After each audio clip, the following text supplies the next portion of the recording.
काम केलं, वेळप्रसंगी स्वतःचं नुकसान जरी झालं असेल तरी त्या पक्षांना जपण्याचं काम केलं। या उलट भारतीय जनता पक्षाने आपले प्रादेशिक पक्ष संपून, आपले नैसर्गिक मित्र संपून अनेकांना डोक्यावर घेतल्याचे उदाहरण आपल्याला पाहायला मिळतील। ठीक आहे किरण तारे सर, यापूर्वीची निवडणूक आपण बघितली तर तिथे नितीश कुमार हे नेतृत्व म्हणून लोकप्रिय जरूर होते, पण सगळ्यात मोठा पक्ष ठरला होता तो म्हणजे भाजप। आणि आता तेजस्वी यादव यांनी मुसंडी मारली असं म्हणता येईल का? कारण सर्वात मोठा पक्ष आता त्यांचाच ठरताना दिसतोय 75 जागांचं। नाही, गेल्या निवडणुकीमध्ये सुद्धा आरजेडी सगळ्यात मोठा पक्ष होता, त्याच्यानंतर भाजप होती। भाजप आणि जेडीयू मध्ये तुलना केली तर भाजप मोठा होता, जेडीयू त्यांना कमी जागा मिळाल्या होत्या। पण आजही विधानसभेमध्ये आरजेडी हाच सगळ्यात मोठा पक्ष होता। आरजेडीचा प्रॉब्लेम हा आहे की त्यांना मित्र पक्षांची साथ मिळत नाही, म्हणजे काँग्रेसची साथ मिळत नाही आहे। काँग्रेस जर सशक्त असती तर इथलं चित्र आपल्याला वेगळं बघायला मिळालं असतं। पण मला कपिलजींना एक गोष्ट लक्षात आणून द्यायची आहे की काँग्रेस प्रादेशिक पक्षांना सोबत घेतं हे कुठे, जिथे काँग्रेसचं अस्तित्व नाही अशा ठिकाणी। तमिळनाडूमध्ये, उत्तर प्रदेशमध्ये, बिहारमध्ये, गुजरातमध्ये तिथे त्यांना मित्र पक्षांची गरज पडते। कर्नाटकमध्ये पडते का? नाही। तेलंगणामध्ये पडते का? नाही। हिमाचलमध्ये पडते का? नाही। महाराष्ट्रात पडते का? काँग्रेस तेवढी मजबूत नाही आहे। हेच नॉर्मली असं असतं की राष्ट्रीय पक्ष जो असतो तो भाजप असेल किंवा काँग्रेस असेल, जिथे जिथे हा पक्ष स्ट्रॉंग आहे, मजबूत आहे, तिथे त्यांना कुठल्याही मित्र पक्षाची गरज पडत नाही। जिथे त्यांचं अस्तित्व धोक्यात आहे तिथे मात्र युती करावी लागते। हा सगळ्या पक्षांचा इतिहास आहे। भाजपने पण टेस्ट केलं, तामिळनाडूमध्ये काँग्रेसने पण केलं। त्यामुळे जसा जसं पक्षाची ताकद वाढत जाते तसे तसे त्याचे रंग बदलत जातात। जेव्हा काँग्रेस हा देशव्यापी पक्ष होता तेव्हा काँग्रेसकडे मित्र पक्षच नव्हते, एक हाती होतं सगळं काँग्रेसचं। ते कालांतराने बदलत गेलं। हा राजकारणाचा भाग असतो, नवीन मित्र पक्ष जोडणं आणि जुन्यांना गमावणं किंवा जुन्यांची नातं तोडणं हे पण आहे। आता ते प्रयत्न करतायत मनसेच्या जवळ जाण्याचा किंवा मनसे प्रयत्न करते काँग्रेसच्या जवळ जाण्याचा, ते होईल की नाही आपल्याला माहीत नाही। अशा गोष्टी होत असतात राजकारणामध्ये। मला सांगायचा मुद्दा एवढाच आहे की राजकारण हे कधी स्थिर नसतं, ते कायम बदलत असतं।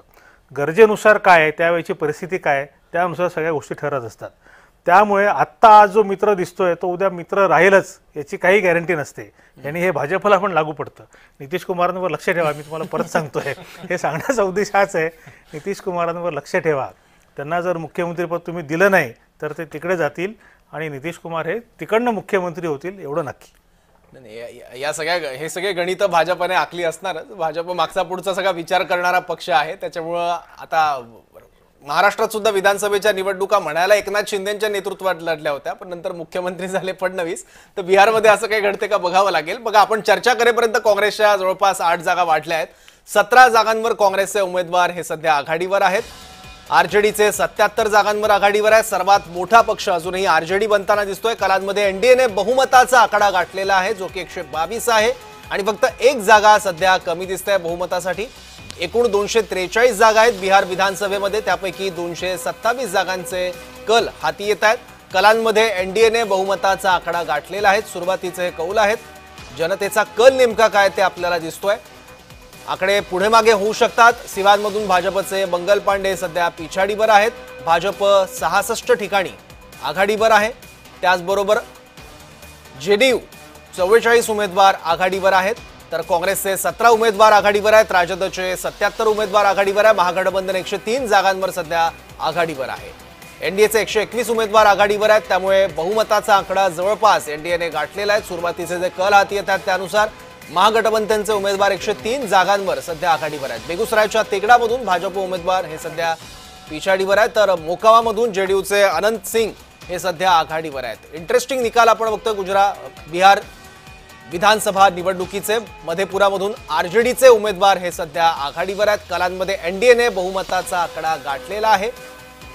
एनडीए 121 जागांवर सध्या आघाडीवर आहेत। निवडणूक आयोगाच्या कलानुसार भाजपने 7 जागांवर आघाडी घेतलेली आहे। अजूनही काउंटिंग सुरू आहे। खेसरलाल यादव हे सध्या आघाडीवर आहेत। आरजेडीचे छपरा या विधानसभा मतदारसंघातून ते निवडणुकीच्या रिंगणात आहे। परत एकदा आपण प्रकाश गाडे यांच्याकडे जाऊयात। प्रकाश गाडे, तेजस्वी यादव भाजपला टक्कर देतात असं तुम्हाला वाटतं का? कारण बिहार त्यांनी पिंजून काढलेला होता निवडणुकांमध्ये आणि भाजपवर थेट आरोप सुद्धा केले होते आणि नितीश कुमार असतील किंवा भाजप यांना थेट अंगावर सुद्धा घेतलेलं होतं, त्यामुळे त्यांचं नेतृत्व सिद्ध होतंय। एक लक्षात घ्या की बघा, राजकीय पक्षांमध्ये स्पर्धा असते, बीजेपी असो, आरजेडी असो, जेडीयू असो, आणि प्रत्येकाला आपलं आपलं नेतृत्व सिद्ध करण्याची ताकद दाखवावी लागते. त्यामुळं ते तेजस्वी यादव ते त्यांचं काम करत आहेत आणि भारतीय जनता पार्टी पक्ष हा मोठा पक्ष आहे आणि निश्चितच ह्या बिहारच्या निवडणुकीमध्ये देखील मोठा पक्ष राहील अशी मला आशा आहे. आणि सुरुवातीचे कल आहेत, नंतर आपण जो 11च्या नंतर जो काही निकाल येईल तो सस्टेनेबल राहत गेला आणि भाजप राहत जाईल आणि भाजप हा मोठा पक्ष होईल ही मला खात्री आहे. आणि तेजस्वी यादव जे आहेत ते तरुण आहेत आणि त्यांनाही नेतृत्व सिद्ध करायचं आहे, त्यामुळे ते मेहनत करतायत. ठीक आहे. किरण सर, बिहारच्या निवडणुकीबद्दल बोलताना जातीय समीकरणांचा विचार हा आपल्याला आवर्जून करावा लागतो, कारण हा सर्वात महत्त्वाचा फॅक्टर आहे कुठल्याही निवडणुकीमधला आणि बिहारमध्ये तर त्याचा प्रभाव अतिशय जास्त आहे. तर बिहारमधली राजकीय समीकरणं आणि जातीय समीकरणं यांचा विचार करता तिथल्या जातीची समीकरणं ही कुठल्या पक्षाला फायदेशीर ठरू शकतात किंवा कुठल्या पक्षाच्या पथ्यावर पडू शकतात? या निवडणुकीमध्ये असं झालंय की ओबीसी मतांमध्ये फाटाफूट झाल्याचं आपल्याला बघायला मिळालं. म्हणजे ओबीसी हा नॉर्मली भारतीय जनता पार्टी आणि आरजेडी यांच्यामध्ये विभागलेला असतो, पण यावेळेला आरजेडीने काय केलंय, फक्त तेजस्वी यादवांना पुढे केलं. लालू प्रसाद यादव प्रचारामध्ये कुठेही नव्हते, ना त्यांचा फोटो होता ना त्यांचं नाव होतं, काही नव्हतं. त्याचा काहीसा फटका आरजेडीला बसलेला आपल्याला बघायला मिळतोय. म्हणजे लालू प्रसाद यादव यांचं नाव वापरलं असतं प्रचारामध्ये तर कदाचित थोडा चांगला परिणाम झाला असता. पण त्याची दुसरी बाजू अशी आहे की लालू प्रसाद यांचं नाव प्रचारामध्ये आलं असतं तर भारतीय जनता पार्टीला एक हत्यार मिळालं असतं की परत लालू प्रसाद यादव सत्तेमध्ये येतील, परत जंगलराज सुरू होईल. त्यामुळे आरजेडीने लालू प्रसाद यांना दूर ठेवलं, पण त्याचा फटका काही प्रमाणामध्ये बसलेला दिसतोय. ती जी तथाकथित उच्चवर्णीय मतं आहेत ती मात्र एनडीएच्या बाजूने आपल्याला जाताना बघायला मिळतात, विशेषतः भाजपच्या बाजूने. आणि नितीश कुमार हे ज्यांनी पिछडा समाज म्हणून जे सगळं काय डेव्हलप केलेलं आहे त्यांची एक वोट बँक, ती वोट बँक त्यांनी शाबूत ठेवलेली आपल्याला इथे बघायला मिळते. त्यामुळे असे सगळं एकत्र मिक्स होतं. पण सगळ्यात मोठा फॅक्टर जो माझ्या दृष्टीने आहे तो आहे मुस्लिम मतदारांचा. मुस्लिम मतदार 100% महागठबंधनच्या बाजूला उभे राहिलेले नाहीत. हे महागठबंधनचं अपयश आहे एक प्रकारे. म्हणजे परिस्थिती आता अशी आहे की भारतीय जनता पार्टी नको किंवा भारतीय जनता पार्टी आणि त्यांचे मित्र पक्ष नको म्हणून मुस्लिम मतदार विरोधी पक्षांना भरभरून मतदान करत असतात. महाराष्ट्रामध्ये पण तेच झालं.